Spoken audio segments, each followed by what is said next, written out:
Hello and welcome to today's story behind the song.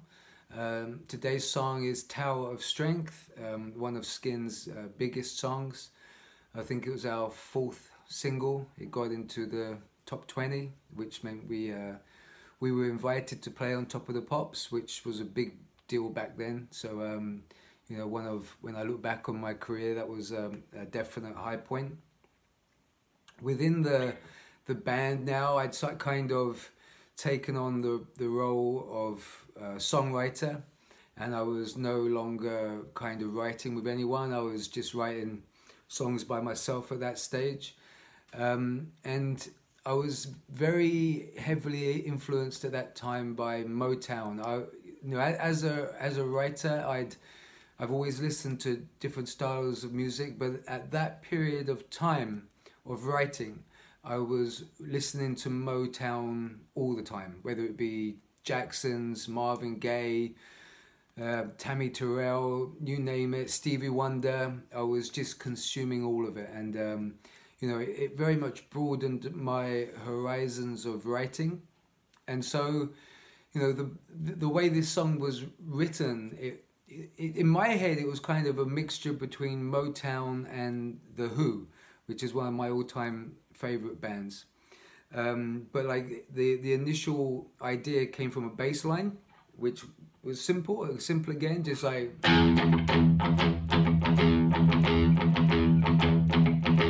which is very similar to the sort of thing that you would hear Motown, like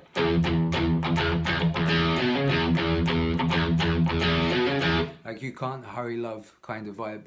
But I slowed it down, so it came to that sort of, and then I added these little passing chords over the top of it, so you got like that.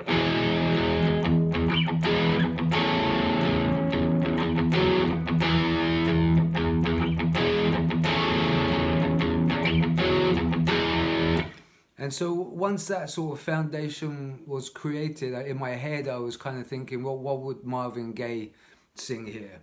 If he was singing over this, what was that kind of vibe? And that's where the melody sort of came from. But obviously, we were a hard rock and roll band, and, I didn't want to lose all the elements of what Skin was about.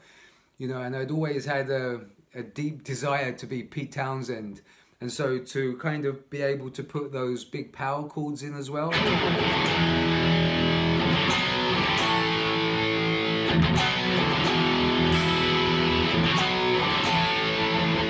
And that came from just the desire to do those big guitar spins on stage, nothing more than that. And obviously the chorus has got that gospel feel on again, which if we hadn't have done Witch of the Tears, that wouldn't have opened up the possibility to bring that element into other songs. And so it was very much a mixture of styles, Motown and classic rock. And it obviously turned out quite well. And when we play live, my role had changed dramatically over the years. When I first started playing, all I wanted to do was, as I previously said before, was just play solos, like Mr. Crowley by Randy Rhoads or Rock Bottom by Michael Schenker. But now the songwriting that sort of changed my focus, and all of the guitar solos were more kind of how Richie Sambora would do a solo, or Angus Young. It just kind of fitted into the song, rather than some big statement of a guitar solo, So my entire focus had changed from just being a guitar player to being a songwriter, So what I would say to songwriters is, if you wanna write better songs, then learn great songs, So there was a period of time where I learned all the Beatles songs, every single one of them, even the ones I didn't like. ABBA songs, learnt them all. Queen songs, learnt them all. Rolling Stones. So just where you would learn what could be done musically. And so that's an example. Like Tower of Strength is an example of me listening to Motown music being able to bring those influences into the format of a rock and roll band and create something a little bit different. You know, and over the years, you know, I mean, I'm not one of those sort of guitar players like Joe Bonamassa or Eddie Van Halen or Stevie Ray Vaughan, where it just kind of flows out of them. It's always a struggle for me to get anything good as a soloist. But for songwriting for me is now the thing that gives me the greatest pleasure, and has from way back.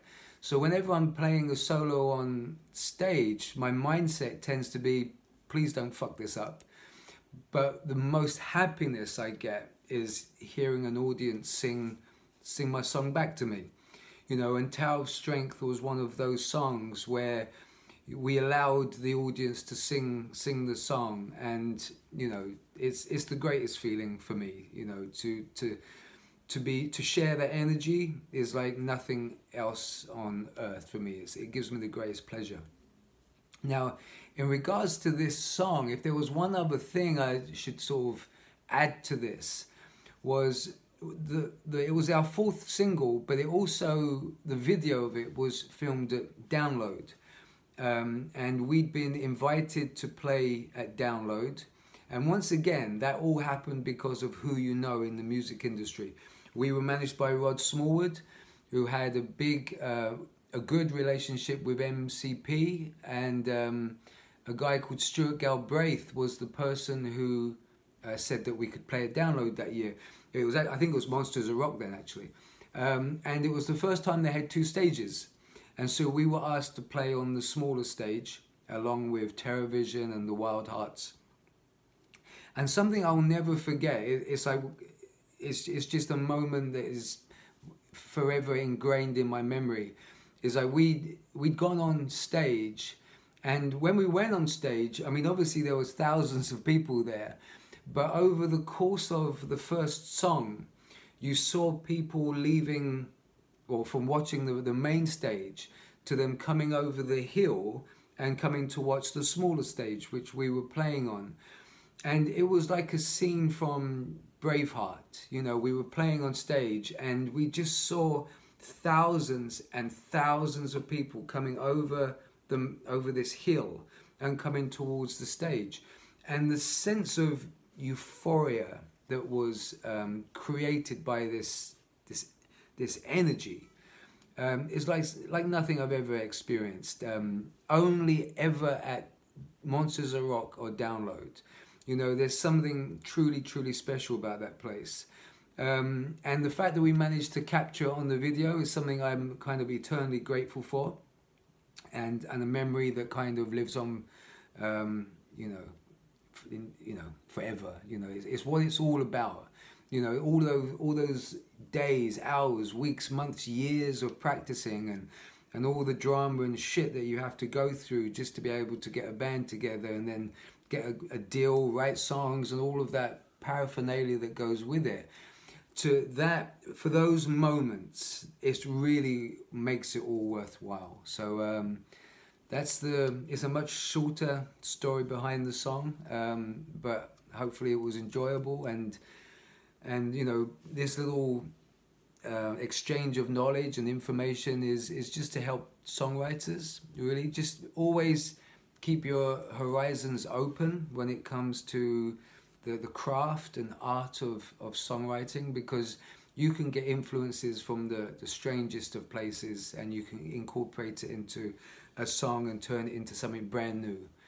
So I hope you enjoyed it, and see you later. Bye bye.